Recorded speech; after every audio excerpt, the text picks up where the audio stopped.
Friends, welcome to Khushi's healthy kitchen.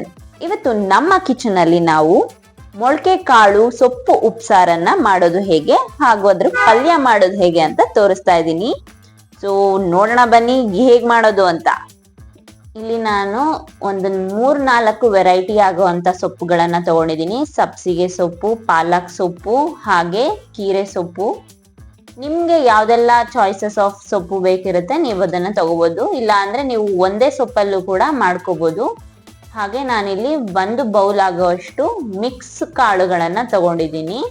ಕಡಲೆಕಾಳು, ಹುರುಳಿಕಾಳು ಹಾಗೂ ಹಸಿರು ಕಾಳನ್ನ ನಾನು ನೆನೆಸಿ ಮೊಳಕೆ ಕಟ್ಟು ರೆಡಿ ಮಾಡಿ ಇಟ್ಕೊಂಡಿದ್ದೀನಿ. 1 ಬೌಲ್ ಅಷ್ಟು ತಗೊಂಡಿದ್ದೀನಿ. ಈಗ 1 ಬೌಲ್ ಆಗುವಷ್ಟು ಕಾಳನ್ನ ನಾನು ಕುಕ್ಕರಲ್ಲಿ ಹಾಕಿ 1 ವಿಷಿಲ್ ಕೂಗಿಸ್ಕೊಳ್ಳೋಣ.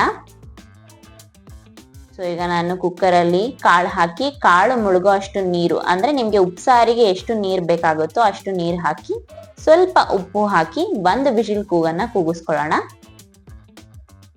ಸೊ ಈಗ ಕುಕ್ಕರ್ ಕೂಗೋ ಅಷ್ಟರಲ್ಲಿ ನಾವು ಸೊಪ್ಪನ್ನ ಬಿಡಿಸಿ ತೊಳೆದು ಕಟ್ ಮಾಡ್ಕೊತಾ ಇದ್ದೀನಿ. ಸೊ ಸಣ್ಣದಾಗಿ ಸೊಪ್ಪನ್ನ ಹೆಚ್ಕೊಳ್ಳೋಣ.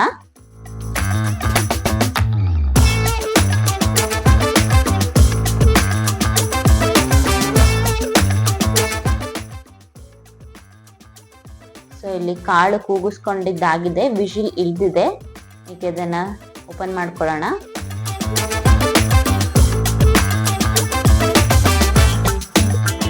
ಸೊ ಈ ಕಾಳನ್ನ ಬೇಯಿಸ್ಕೊಂಡಿರೋ ನೀರ್ನ ನಾನು ಇಲ್ಲಿ ಸಪ್ರೇಟ್ ಆಗಿ ಇನ್ನೊಂದು ಪಾತ್ರೆಯಲ್ಲಿ ಸೊಪ್ಪನ್ನ ಸಣ್ಣದಾಗಿ ಕಟ್ ಮಾಡ್ಕೊಂಡು ಒಂದು ಪಾತ್ರೆಯಲ್ಲಿ ಹಾಕೊಂಡಿದೀನಿ. ಅದ್ರ ಜೊತೆಗೆ ಸೇರಿಸ್ಕೊಂಡು ಸೊಪ್ಪನ್ನ ಒಂದು 10 ನಿಮಿಷಗಳ ಕಾಲ ಬೇಯಿಸ್ಕೊಳ್ಳೋಣ. ಯಾಕಂದ್ರೆ ಸೊಪ್ಪು ಒಟ್ಟಿಗೆ ಹಾಕಿದ್ರೆ ನಿಮ್ಗೆ ಸೊಪ್ಪೆಲ್ಲ ತುಂಬಾ ಬೆಂದೋಗ್ಬಿಡುತ್ತೆ, ಆಗ ಅಷ್ಟು ಟೇಸ್ಟ್ ಸಿಗೋದಿಲ್ಲ. ಸೊ ಈಗ ನಾನು ಸೊಪ್ಪನ್ನ ಸಣ್ಣದಾಗಿ ಹೆಚ್ಚಿ ಒಂದು ಪಾತ್ರೆಯಲ್ಲಿ ಇಟ್ಕೊಂಡಿದ್ದೀನಿ. ಒಟ್ಟಿಗೆ ಹಾಕೊಂಡ್ಬಿಟ್ರೆ ಸೊಪ್ಪು ತುಂಬಾ ಬೆಂದೋಗ್ಬಿಡುತ್ತೆ, ಹಾಗಾಗಿ ನಮ್ಗೆ ಆ ಸೊಪ್ಪುದು ಟೇಸ್ಟ್ ಸಿಗೋದಿಲ್ಲ. ಹಾಗಾಗಿ ನಾನು ಈ ತರ ಸಪ್ರೇಟ್ ಆಗಿ ಬೇಯಿಸ್ಕೊತಾ ಇದ್ದೀನಿ. ಹಾಗೆ ಕಾಳು 1 ವಿಷಿಲ್ ಕೂಗಿಸ್ಕೊಂಡಿರೋದ್ರಿಂದ ಇನ್ನು ಮಿಕ್ಕಿದ ಭಾಗ ಈ ಸೊಪ್ಪು ಜೊತೆಗೆ ಬೇಯಿಸ್ಕೊಳ್ಳೋಣ. ಸೊ ಇದನ್ನ ನಾನೀಗ ಈ ಸೊಪ್ಪು ಜೊತೆ ಹಾಕೋತಾ ಇದ್ದೀನಿ. ಈಗ ನಾನಿಲ್ಲಿ ಬೇಯಿಸಿರೋ ಅಂತ ಮೊಳಕೆ ಕಾಳನ್ನ ಸೇರಿಸ್ಕೊಂಡು ಉಪ್ಸಾರಿಗೆ ಎಷ್ಟು ನೀರು ಬೇಕಾಗುತ್ತೋ ಅಷ್ಟು ನೀರನ್ನ ಹಾಕೊಂಡಿದ್ದೀನಿ. ಇದಕ್ಕೆ ರುಚಿಗೆ ತಕ್ಕಷ್ಟು ಉಪ್ಪು ಕಂಪ್ಲೀಟ್ ಆಗಿ ಇಲ್ಲೇ ಹಾಕೊಳ್ತಾ ಇದ್ದೀನಿ. ಸೊ ಹಾಕೊಂಡು ಇದನ್ನ ಮುಚ್ಚಳ ಮುಚ್ಚಿ 10 ನಿಮಿಷಗಳ ಕಾಲ ಮೀಡಿಯಂ ಫ್ಲೇಮ್ ಅಲ್ಲಿ ಬೇಯಕ್ ಬಿಡೋಣ.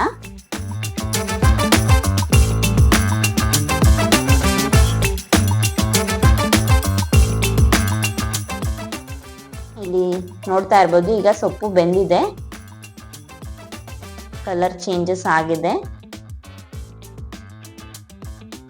ಸೊಪ್ಪು ಬೆಂದಿದ್ಯಾ ಅಂತ ನೀವು ತಿಂದು ಕೂಡ ನೋಡ್ಬೋದು, ಇಲ್ಲ ಮುಟ್ಟಿ ಕೂಡ ನೋಡ್ಕೋಬಹುದು. ಈಗ ಇದನ್ನ ನಾವು ಬಸ್ಕೊಳ್ಳೋಣ. ನನ್ಗೆ ಪಾತ್ರೆಯಲ್ಲಿ ಬಸ್ತು ರೂಢಿ ಇರೋದಿಕ್ಕೆ ನಾನು ಹಾಗೆ ಬಸಿತಾ ಇದ್ದೀನಿ. ನಿಮ್ಗೆ ಅಭ್ಯಾಸ ಇಲ್ಲ ಅಂದವರು ನೀವು ಸ್ಟ್ರೈನರ್ ಅನ್ನ ಯೂಸ್ ಮಾಡ್ಕೊಂಡು ಬಸ್ಕೋಬಹುದು. ಕಂಪ್ಲೀಟ್ ಆಗಿ ನಾನು ಸಾಂಬಾರನ್ನ ಬಸ್ಕೊಂಡಿದ್ದೀನಿ. ಈಗ ಬಸ್ಕೊಂಡಾದ್ಮೇಲೆ ಉಪ್ಸಾರು ರೆಡಿ ಆಗಿದೆ. ಈಗ ಸೊಪ್ಪನ್ನ ನಾವು ಒಗ್ಗರಣೆ ಮಾಡ್ಕೊಂಡು ಪಲ್ಯ ಮಾಡ್ಕೊಳ್ಳೋಣ. ನಾನು ಈಗ ಪಲ್ಯ ಮಾಡೋದಕ್ಕೆ ಇಲ್ಲಿ ಒಂದು ಪ್ಯಾನ್ ಅನ್ನ ಇಟ್ಕೊಂಡಿದ್ದೀನಿ. ಪ್ಯಾನ್ಗೆ 3 ಟೇಬಲ್ ಸ್ಪೂನ್ ಆಯಿಲ್ ಹಾಕೋತಾ ಇದ್ದೀನಿ. ನಮ್ಮ ಮನೇಲಿ ನಾವು ಯಾವಾಗ್ಲೂ ಹೆಲ್ದಿ ಲೈಫ್ ಸ್ಟೈಲ್ ನ ಫಾಲೋ ಮಾಡೋದ್ರಿಂದ ನಮ್ಮ ಮನೇಲಿ ಗಾಣದಲ್ಲಿ ತೆಗ್ದಿರೋಂಥ ಕಡಲೆಕಾಯಿ ಎಣ್ಣೆನೆ ಬಳಸೋದು.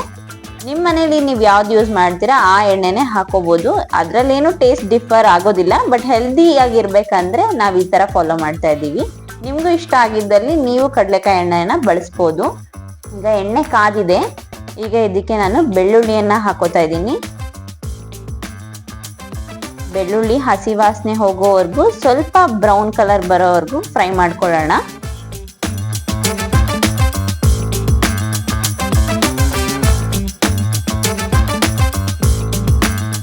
ಈಗ ಇದಕ್ಕೆ ಒಂದು ಒಣಮೆಣಸಿನಕಾಯಿ ಹಾಗೆ ಹೆಚ್ಚಿಟ್ಕೊಂಡಿರೋಂಥ ಈರುಳ್ಳಿನ ಸೇರಿಸ್ಕೊಳ್ಳೋಣ. ಈ ಈರುಳ್ಳಿ ಗೋಲ್ಡನ್ ಬ್ರೌನ್ ಬರೋ ತನಕ ಫ್ರೈ ಮಾಡ್ಕೊಳ್ಳೋಣ.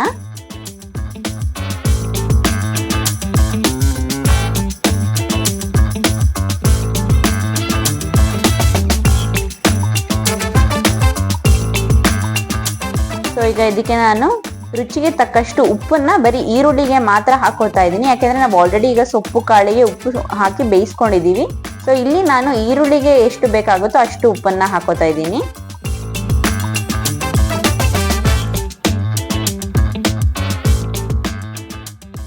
ಈಗ ಈರುಳ್ಳಿ ಗೋಲ್ಡನ್ ಬ್ರೌನ್ ಕಲರ್ ಬಂದಿದೆ. ಈಗ ಇದಕ್ಕೆ ನಾವು ಸ್ವಲ್ಪ ಬೇಳೆ ಸಾಂಬಾರ್ ಪುಡಿಯನ್ನ ಸೇರಿಸ್ಕೊತಾ ಇದ್ದೀನಿ.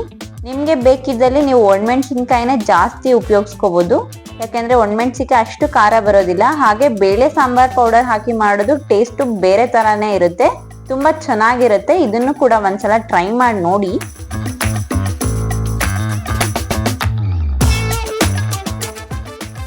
ಈಗ ಬೇಯಿಸಿ ಇಟ್ಕೊಂಡಿರೋಂಥ ಸೊಪ್ಪು ಕಾಳನ್ನ ಈ ಈರುಳ್ಳಿ ಫ್ರೈಗೆ ಮಿಕ್ಸ್ ಮಾಡ್ಕೊತಾ ಇದ್ದೀನಿ. ನೋಡ್ತಾ ಇರ್ಬೋದು ಎಷ್ಟು ಕಲರ್ಫುಲ್ ಆಗಿ ಕಾಣಿಸ್ತಾ ಇದೆ.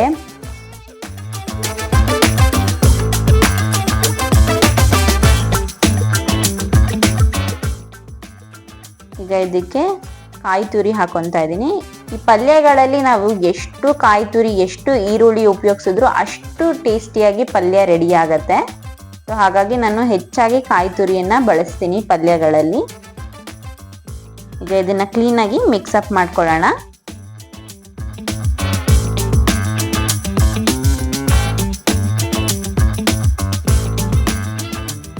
ಸೊ ಈಗ ನಮ್ಮ ಮೊಳಕೆ ಕಾಳು ಸೊಪ್ಪು ಪಲ್ಯ ರೆಡಿ ಆಗಿದೆ. ಈಗ ಇದನ್ನ ಸರ್ವಿಂಗ್ ಬೌಲ್ಗೆ ಹಾಕೊಳ್ಳೋಣ. ನೋಡ್ತಾ ಇದ್ದೀರಾ ಅಲ್ವಾ ವೀಕ್ಷಕರೇ, ಈಗ ಎಷ್ಟು ಯಮ್ಮಿ ಅಂಡ್ ಟೇಸ್ಟಿ ಆಗಿರೋ ಅಂತ ಮೊಳಕೆ ಕಾಳು ಸೊಪ್ಪಿನ ಪಲ್ಯ ಹಾಗೂ ರಾಗಿ ಮುದ್ದೆ ಉಪ್ಸಾರ್ ಖಾರದ ಜೊತೆ ನೀವು ಒಂದ್ಸಲ ಟ್ರೈ ಮಾಡೇ ಬಿಡ್ರಿ. ಹಾಗೆ ಹೇಗಾಯ್ತು ಅಂತ ಕಮೆಂಟ್ ಬಾಕ್ಸ್ ಅಲ್ಲಿ ಕಮೆಂಟ್ ಮಾಡಿ. ಹಾಗೆ ಮತ್ತಷ್ಟು ವಿಡಿಯೋಸ್ಗಳಿಗಾಗಿ ನಮ್ಮ ಚಾನೆಲ್ ಅನ್ನ ಸಬ್ಸ್ಕ್ರೈಬ್ ಆಗಿ, ಹಾಗೆ ಲೈಕ್ ಮಾಡಿ, ಶೇರ್ ಮಾಡಿ. Thank you.